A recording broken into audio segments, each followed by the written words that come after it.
Om Namo Bhagavate Vasudevaya. Om Namo Bhagavate Vasudevaya. Om Namo Bhagavate Vasudevaya.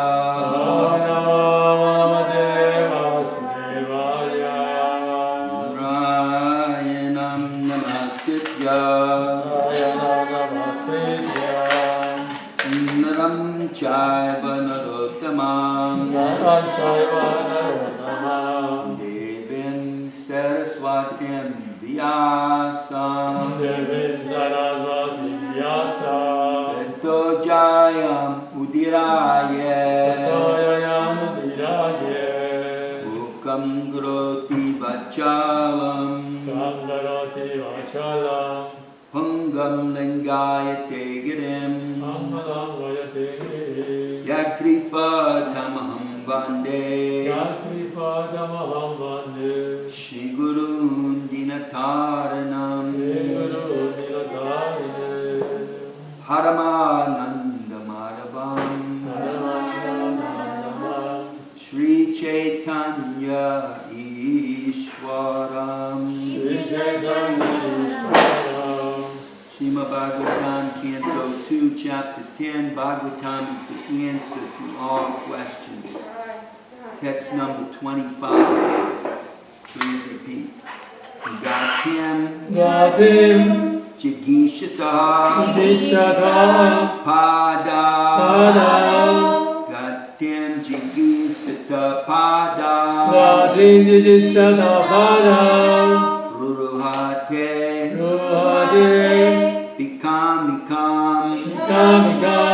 Ruruhate Bikamikam Ruruhate Bikamikam Habyam Jagna Swayam Habyam Hajyam Jagna Swayam Habyam Padam Jagya Swadam Vayam Karmavi Kriyate Nibi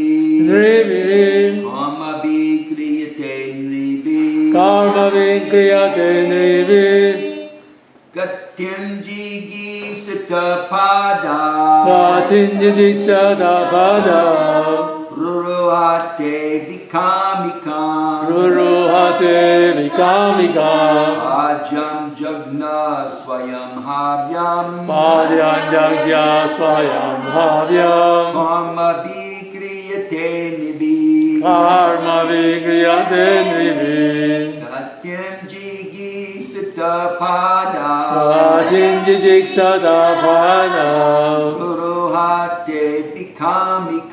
Ruruhate Vikamikam Ajam Jagna Swayam Havyam Karma Vikriyate Nibi Gatyam Jigi Sitapada Ruruhate Vikamikam Havyam Jagna Swayam Havyam Karma Vikriyate Nibi Gatinjik Satapada Ruruhate Vikamikam Adhyam Jagya Swayam Havyam Karma Vikriyate Nibi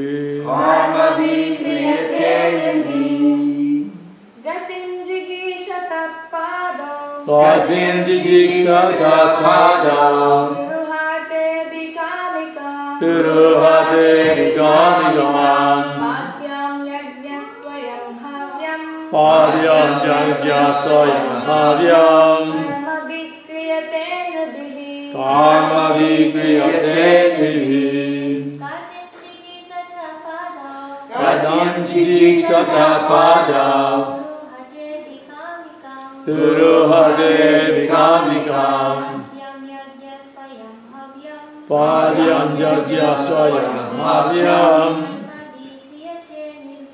Karma Vikriyate Nidhi Padinji Sadavada Guru Hate Vikamikam Padyam Jagya Swayam Havyam Karma Vikriyate Nidhi Padinji Sadavada Guru Hade Vikamikam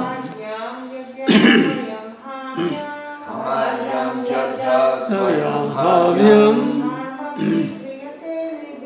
Karma Vikriyate Nidhi. Anyone else?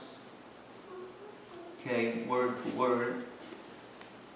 Gatyam Gadim movement. Jigi Sita Vidiksata so desiring. Sadsaring Pada Pada the legs. Nilay Ruruhate Ruhade being manifested. Being manifested Abhikam Gam purposeful. Purposeful Pajam Paradiyam from the legs. on the legs Jagna Yagnam Lord Vishnu. Lord Vishnu Swayam Swayam personally himself. personally himself Havyam Havyam the duties. the duties Karma be Karma Vid by one's occupational duty. occupational duties Kriyate Kriyate cause to be done. cause to be done Maybe maybe by different human beings. by different human beings. Translation. Please repeat. Thereupon, Thereupon, because of his desiring because of his desire to control movement, to control movement, his legs became manifested. his legs became manifest, And from the legs, and from the legs, the controlling deity the controlling deities named Vishnu named Vishnu was generated. was generated By his personal supervision by his personal supervision of this act, of this act. all varieties of human beings All variety of human beings are busily engaged are busily engaged in dutiful occupational sacrifice. in dual occupation and sacrifice. Thereupon, because of his desiring to control movement, his legs became manifested. And from the legs, the controlling deity named Vishnu was generated. By his personal supervision of this act, all varieties of human beings are busily engaged in dutiful occupational sacrifice. Srila Prabhupada's Divine Purport. Yeah. Every human being is engaged in his particular occupational duty, and such activities are visible as men go hither and thither. This is very prominently visible in big cities of the world. People are going all over the cities with great concern from one place to another. This movement is not limited only to the cities, but is also visible outside the cities from one place to another, or from one city to another, by different means of vehicles. Men are moving by cars and rails, on the roads, by the subways within the earth, and by planes in the sky for the purpose of business success. But in all these movements, the real purpose is to earn wealth for comfortable life.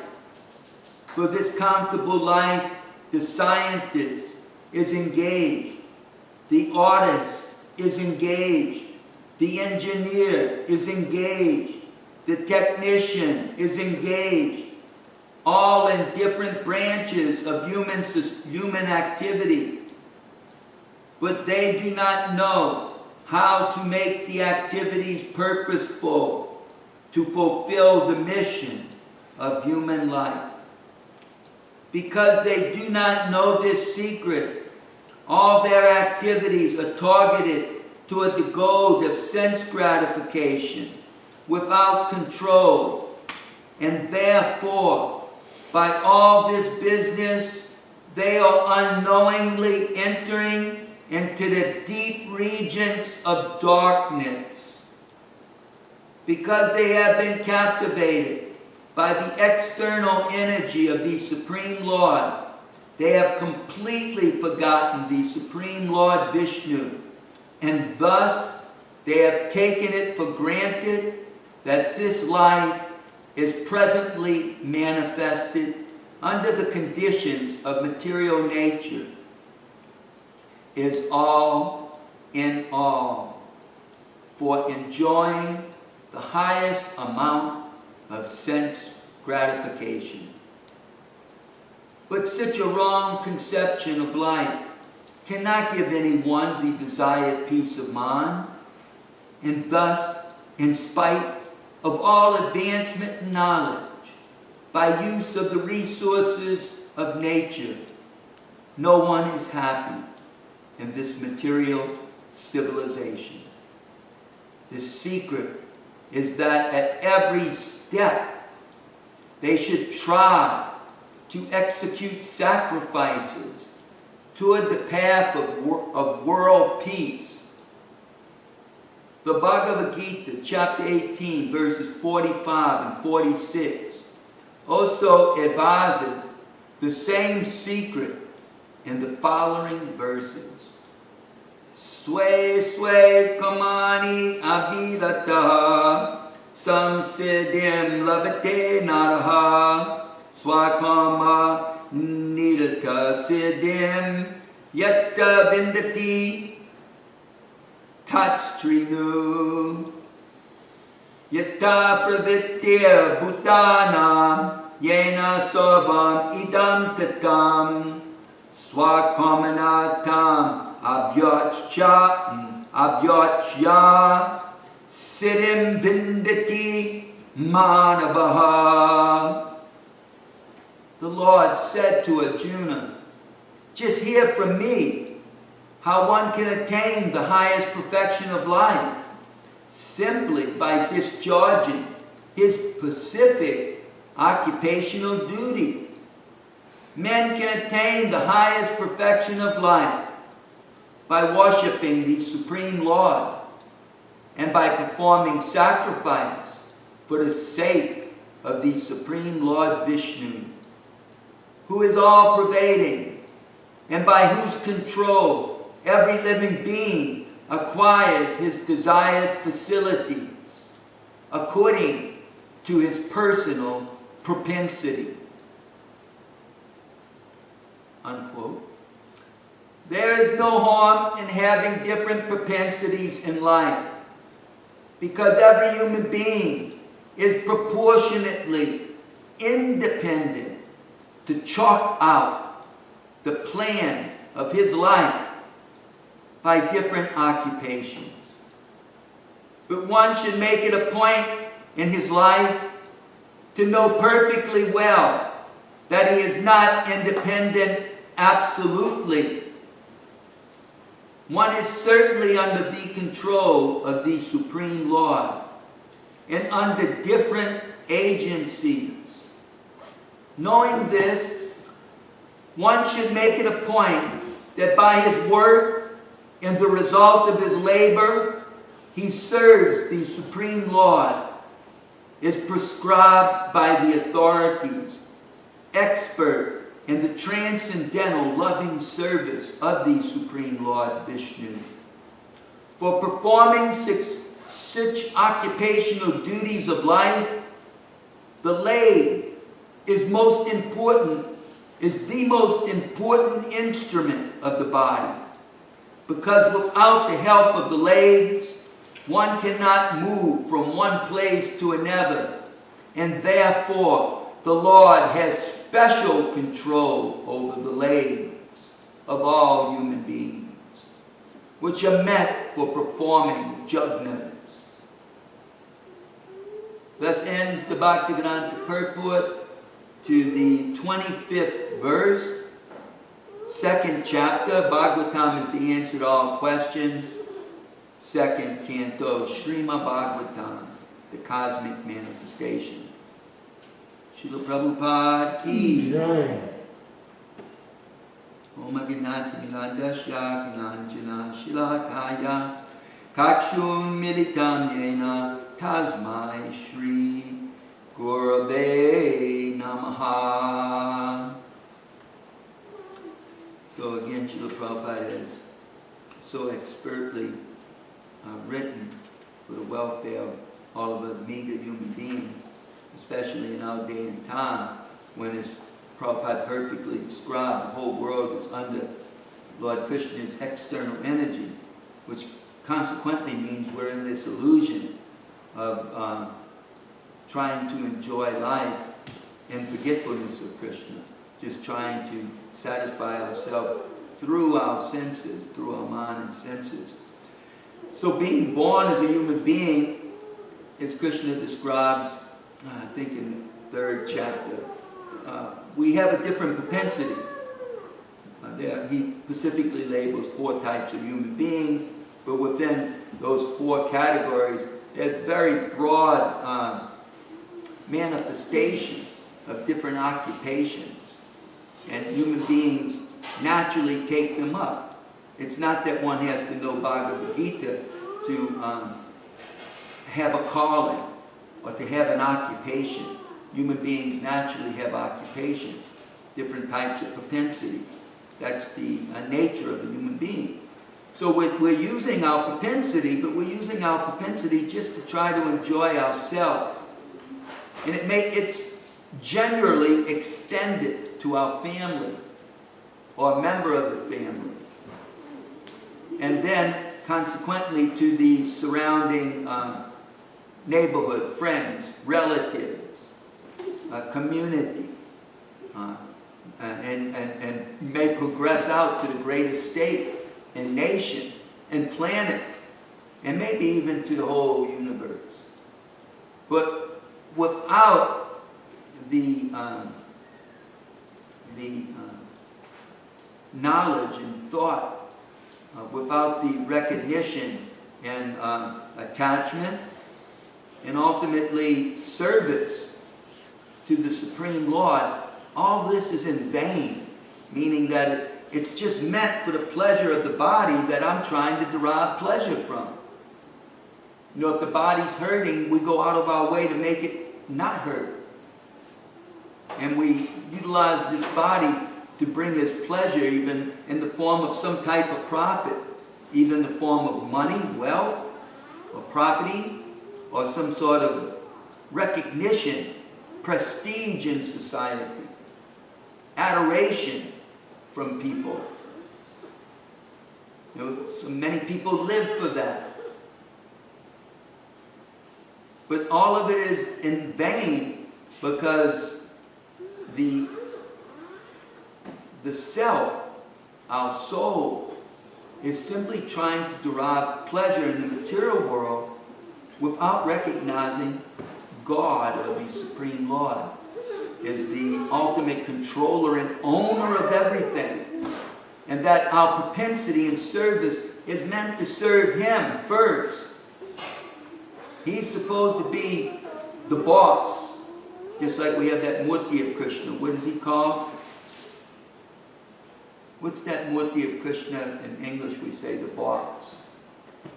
Starts with a K. Can't think of the Sanskrit name right now. But it's Krishna the boss, you know, standing there like this, you know, with his flute in his belt. He's standing there like this, looking out, and they call him the boss. Shami. How is it? I can't remember how they say that. So Krishna is the boss, and we're meant to actually be serving Him. Especially like in this day and time. You know, Krishna has appeared as Mahaprabhu, and He has a mission, He has work, He has things to get done. And His devotees are meant to serve Him. But the whole world is meant to be His devotee. And if we're not serving Him, then that's a mistake. if we're ignoring Paramatma, Super Soul in the heart, we're meant to be serving, we're meant to be inwardly meditating, recognizing Him, and getting direction in the course of our duty, how to please Him. He's the controller of the world because He's the owner of the world. He owns all this external energy.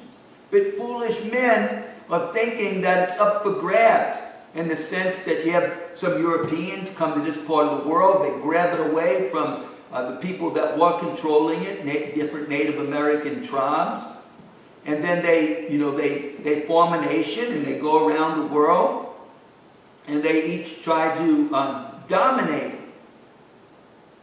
and bring it all home for their sense gratification ultimately, or for the sense gratification of their family, communities, nations, and even many working for the whole planet like that. But it's with the thought of everybody, enjoying life in a material conception.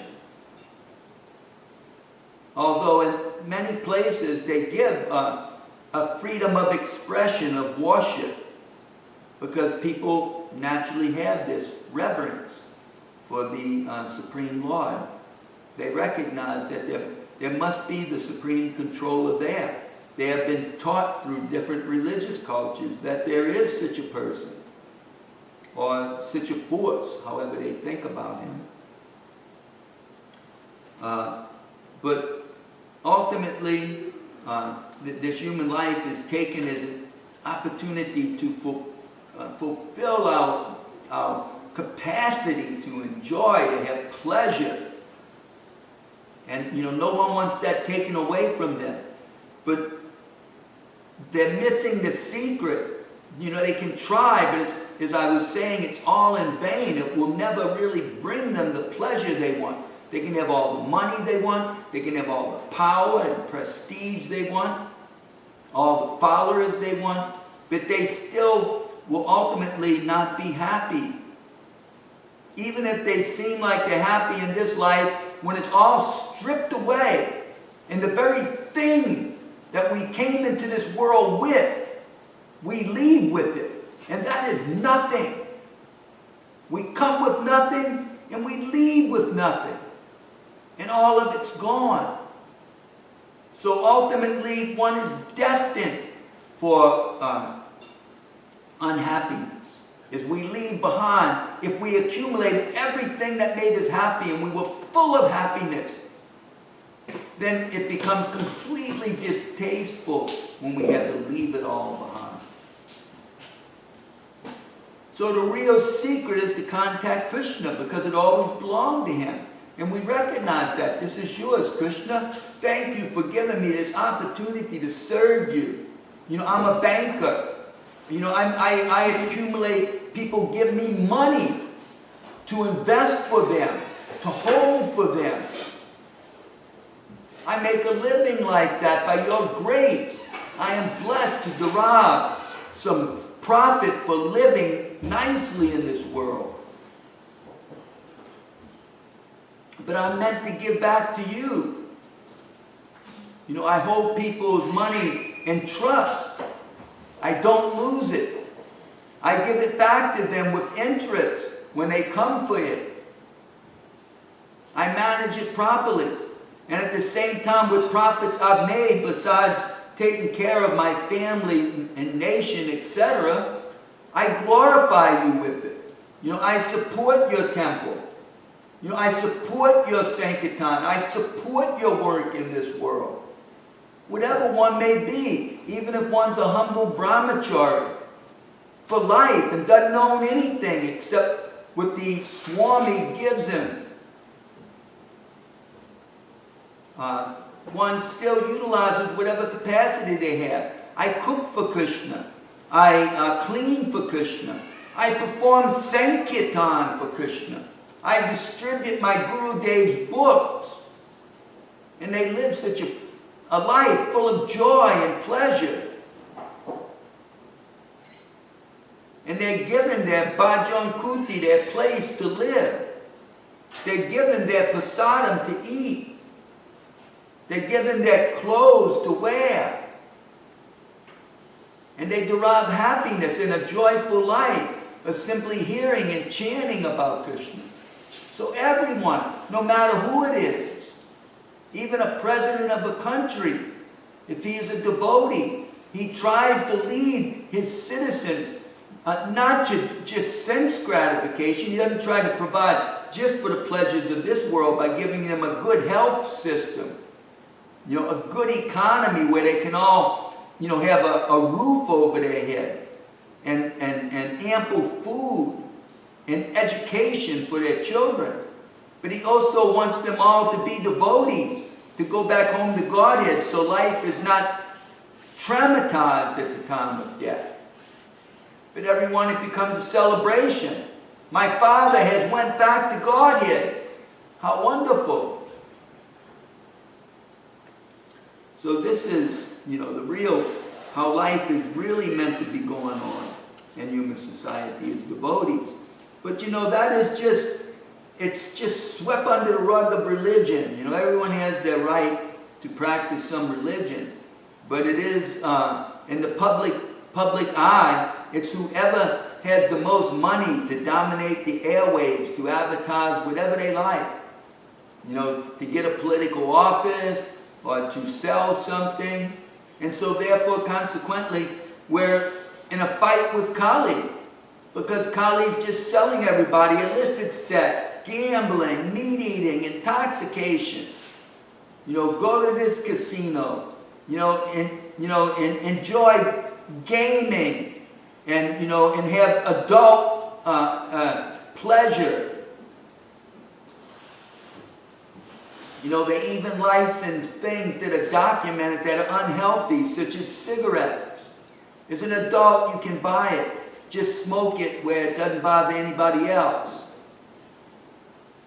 And so the government gives as much freedom they give freedom to whoever has the money to utilize it.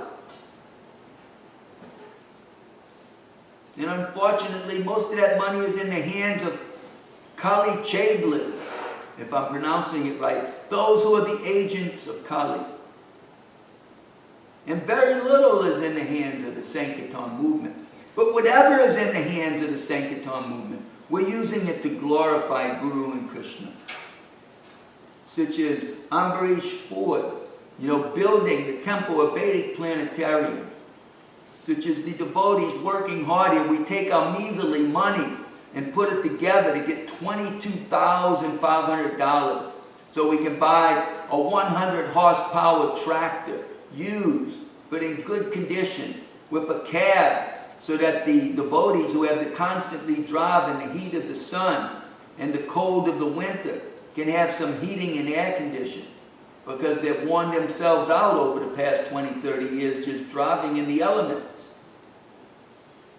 And so in order to be able to serve better and longer, we take whatever little money we can get together to buy, one of these tractors. Because that's what we use to protect Krishna's cows, to produce the hay that they eat in the winter, to produce money by making hay to sell to people who own horses. So we can buy the cows grain when they need it, especially the milk cows, so they'll give better milk to Krishna.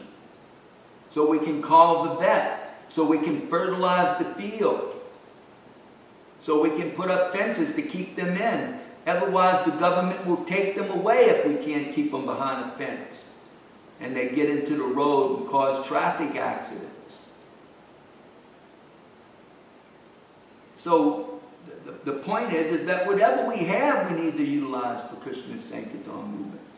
Just like, Giri was painting everywhere. And Mother Adi Sundari, comes out of the material world and comes in, does the things that she could do there in Krishna's service. We're all here trying to please Krishna. The devotees are waking up early, they're coming and performing, Krishna's arti before the sun even comes up. And we're dressing him nicely, we're cooking for him nicely. The devotees are eating the remnants, and Krishna says, because you're eating my remnants, you'll become free from all sin. You'll become free from all bad karma. And you'll go back home to God. And as Srila Prabhupada said, just by eating, because we're eating the remnants of food offered to Krishna. Let's see what time it is. Okay, we're practically on time. So a couple more minutes, we'll see if there's any questions, and then we'll take on off. So, it's such a wonderful verse Krishna gave me today. This next one, Gokula said, is going to be maybe awkward. So I think it's about controlling sex pleasure that I haven't really looked at real close. I just happened to notice those words a few times in the purport. So, all right, do we have any comment or question to add to this?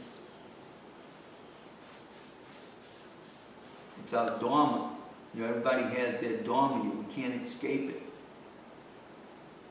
You know, unfortunately, some people take up their dharma on the black market, you know, and they become drug dealers. Or they become, maybe it's even on the legal market, but they're selling intoxicants. People, or you know, they're involved in the nasty human trafficking industry. You know, just practically stealing young girls and turning them into prostitutes for their profit. For their profit. Such horrible occupations in the age of Kali. But those who have a decent occupation, an honest occupation, and earn their money honestly, then we can do that in Krishna consciousness for the pleasure of Vishnu and make our life perfect just by worshiping Vishnu and performing that job for Vishnu and supporting his devotees. Just like we had one devotee, he was initiated by Prabhupada. He was a very high-strung person. He's a professional jazz musician. And he would play in the clubs in New Orleans to make his living. Every Sunday feast, he would take out half his earnings, which in those days wasn't much, and he'd spread out like 5 20s they would take the lamp around on a tray. He would spread out 5 20s on the tray. Or if he made $300, he'd spread out $150 on the tray. Like that every Sunday he would do that. And when we would go down the street, right down Bourbon Street, where they have so many strip clubs and alcohol bars and restaurants, lounges for people's sense gratification. He would be playing in the clubs because, that was how he made his living. He was a professional musician, played clarinet and saxophone. He wrote some songs about Krishna and some music for Krishna. I don't have any left. He would send them to me. He had like maybe 3 or 4 albums like that. I mean, he played with famous people in the world, like Pete Fountain and Al Hurt, and, in America famous, a little bit famous around the world. The person they named the airport after, I don't know if he played with him. It would maybe have been before his time. Anyhow, we would be doing Sankirtan, congregational chanting, just going down the street. And he would come out of the club in his tuxedo, because they would wear tux to play in the club. He would come out and he'd join Harinam and he'd play on his clarinet, going down the street. And he'd do that for several blocks before going back to work. That was his name. His initiated name was Vaikuntha, and his legal name was William Kelsey. Before he passed away, he actually gave me his musical instruments.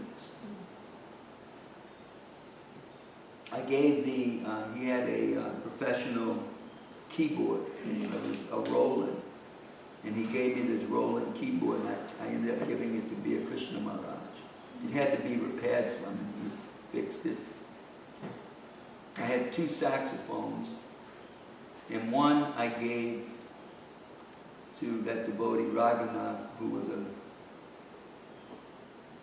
associated with Vrindavan Bihari. And it ended up in Vrindavan Bihari's hands when Raghunath cheated him out of some money. And now it's possessed by his sister after he passed away. I've asked for it back, but she didn't give it to me. So, then the other one I gave to another devotee, Chayavan, who played saxophone. Because all, was just sitting up and tarnishing, and the leathers that they use on it was becoming old and crumbly. And so, I gave it to somebody who would use it, And so I ended up giving it to. And I must not have had his clarinet. Maybe he gave his clarinet to his daughter. His son, all of his boys had passed away, including one that grew up here, Cheche. And then his daughter, Adi, is married to a nice devotee, and they live in Alachua. I think her husband's a professional plumber or something like that, maybe electrician. They live in Alachua, and maybe they moved back up to Detroit. He was from Detroit. But she's still there, and the wife of those, he had 2 boys from a previous marriage that were twins. And he had a son and a daughter from Ajita. And Ajita currently lives in a senior care housing facility in Atlanta. And Vaikuntha passed away in a nursing home in Gainesville, Florida, a few years ago. So, just an example of somebody who utilizes an occupation in the service of Guru and Guranga. Okay, it's 8:05. It's a little bit early, but we can take off. I did bring some sweets. I thought I brought the sweets here. Maybe I left them in my office accidentally. I meant to bring the sweets. But I have some sweets if somebody wants to take the time and come and get them from me, and then you can bring them back to the other devotees. But I had some sweets. Some devotees from the order coming tomorrow for festival? I doubt it because of COVID. We don't know. Somebody may show up. We didn't do a lot of advertisement about it. But I did send it out in the newsletter, but I didn't call up Anshter and ask them, whoever wants to come. We didn't try to coordinate anything with New Orleans because of this. Okay. Yeah, do you have the sweets right in your office? Yeah, just right in the office, like it's birthday. Oh, it's birthday. Yeah, y'all can split it on up, There may be as much as 2 packages, too. Maybe, I think it's only 1, because I was saving some packages for you guys.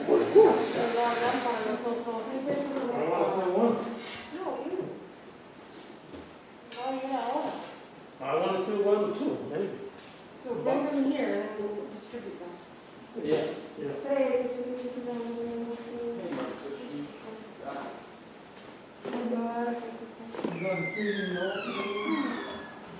So far.